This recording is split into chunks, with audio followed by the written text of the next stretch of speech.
ये वो 6 साल के बच्चे की तस्वीर है जिसने बेंजामिन नेतन्याहू को बहुत ज्यादा मजबूर कर दिया है बदले के लिए।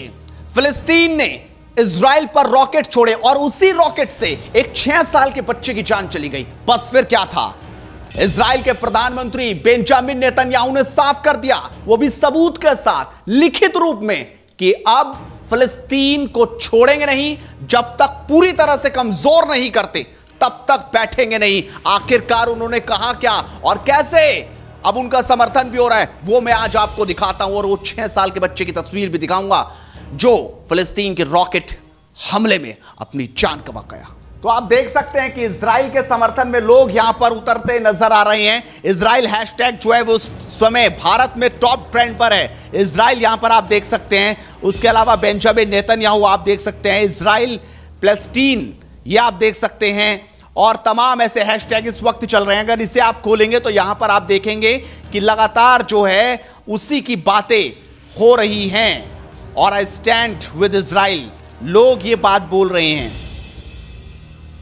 और इजराइल में जिहादियों की संतोषजनक सर्विस हो रही है, खुलकर मजा लो भाइयों, इस तरह से सोशल मीडिया पर यहां पर नजर आ रहा है। लेकिन मैं आपको दिखाता हूं कि आखिरकार इजराइल के प्रधानमंत्री बेंजामिन नेतन्याहू इस वक्त क्या कह रहे हैं। यह आपको समझना चाहिए, देखना चाहिए कैसे वो अपनी सेना पर गर्व कर रहे हैं। वो कह रहे हैं कि इजराइल के प्रिय नागरिक होम फ्रंट कमांड के निर्देशों को सुने, वे जीवन रक्षक हैं, अपना ख्याल रखें। मुझे आपके दृढ़ निश्चय और आईडीएफ पर गर्व है जो इस समय भी जारी है।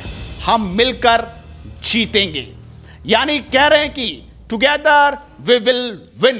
यानी बेंजामिन नेतन्याहू ये साफ तौर पर कह रहे हैं कि मिलकर जीतेंगे और गर्व है। लेकिन आगे जो वो कहते हैं उसे देखकर फिलिस्तीन की सांसें जरूर चढ़ जाएंगी।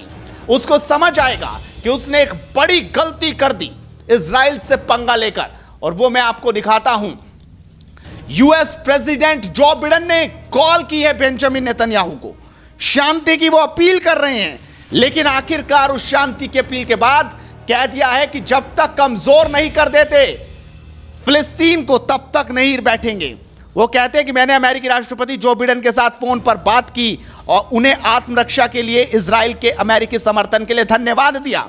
मैंने कहा कि इजराइल गाजा पट्टी में सक्रिय हमास और अन्य आतंकवादी संगठनों की सैन्य क्षमताओं को कमजोर करने के लिए कार्य करना जारी रखेगा, यानी चलता रहेगा काम, रुकेगा नहीं। और हमास और जो तमाम जो आतंकवादी संगठन हैं वहां पर उनका खेल अब होने वाला है। यह बेंजामिन नेतन्याहू का ऑफिशियल ट्विटर है। उन्होंने यहां पर अपने देश की भाषा में लिखा है, जो बाद में ट्रांसलेट होकर इंग्लिश में है, और हम आपको हिंदी में बता रहे हैं कि आखिरकार बेंजामिन नेतन्याहू ने बिडेन से बात की है और उनकी भी शांति की बात को नहीं माना। कहा है हमारी ये कोशिश लगातार जारी रहेगी और अब उन आतंकवादी संगठनों को कमजोर किया जाएगा। यानी बहुत जबरदस्त तरीके से इजराइल अटैक कर रहा है फिलिस्तीन पर। और कल ही की बात है जब 11 कमांडो ढेर कर दिए, 11 कमांडो को मार गिराया जो बड़ी बड़ी बिल्डिंग्स में छिपकर बैठे हुए हैं, सिविलियंस के बीच बैठे हुए हैं और सोच रहे थे कि इजराइल यहां पर हमला नहीं करेगा। लेकिन इजराइल को एक एक बात की जानकारी है, खुफिया सूचना उसके पास है और इसीलिए वो बड़ी इमारतें, वो ऊंची इमारतों को ढेर कर रहा है। आगे क्या कहते हैं बेंजामिन नेतन्याहू, ये आपको देखना चाहिए। ये वो 6 साल के बच्चे की तस्वीर है जिसने बेंजामिन नेतन्याहू को बहुत ज्यादा मजबूर कर दिया है बदले के लिए। इस 6 साल के बच्चे की जान चली गई और इस बच्चे की जान जाने के बाद अब इजराइल ने ठान लिया है कि कतई भी नहीं बैठने वाले, बदला होगा। आप समझिए, एक बच्चे की जान गई है और उसके बाद अब फिलिस्तीनियों की शामत आ गई है, वहां पर आतंकी संगठनों की शामत आ गई है और कतई भी बख्शने के मूड में नहीं है। ये कहते हैं, लिखा हुआ आप देखिए, कहते हैं कि मैं इजराइल के सभी नागरिकों की ओर से एवराल परिवार के लिए 6 साल के सौराठ में आज एक जो रॉकेट हिट से हत्या हो गई थी इस बच्चे की, इसकी जान चली गई थी, उसके लिए गहरी संवेदनाएं भेजना चाहता हूं। हम सभी उनकी मां और बहन की सलामती की दुआ करते हैं जो आज रात घायल हो गई। यह आतंकवादी संगठन हमास द्वारा की गई एक विभत्स हत्या है। उन्हें भारी कीमत चुकाई है और वे भारी कीमत चुकाएंगे। यानी कि अब भारी कीमत चुकानी होगी, ये प्रधानमंत्री बेंजामिन नेतन्याहू कह चुके हैं।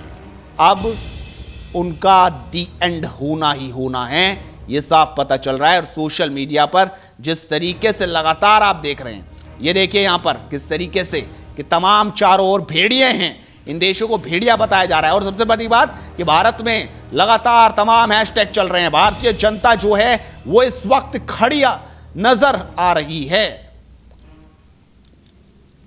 और जबरदस्त गुस्सा लोगों के अंदर है कि आखिरकार अब क्या होगा। और उस टेक्नोलॉजी के बारे में भी बात हो रही है जो फिलिस्तीन ने रॉकेट छोड़े थे, उसके बाद कैसे जो टेक्नोलॉजी है, जो डॉम है, आयरन डॉम, उसने कैसे उन्हें नेस्तनाबूद कर दिया, हवा में ही नष्ट कर दिया, वो आप देख सकते हैं।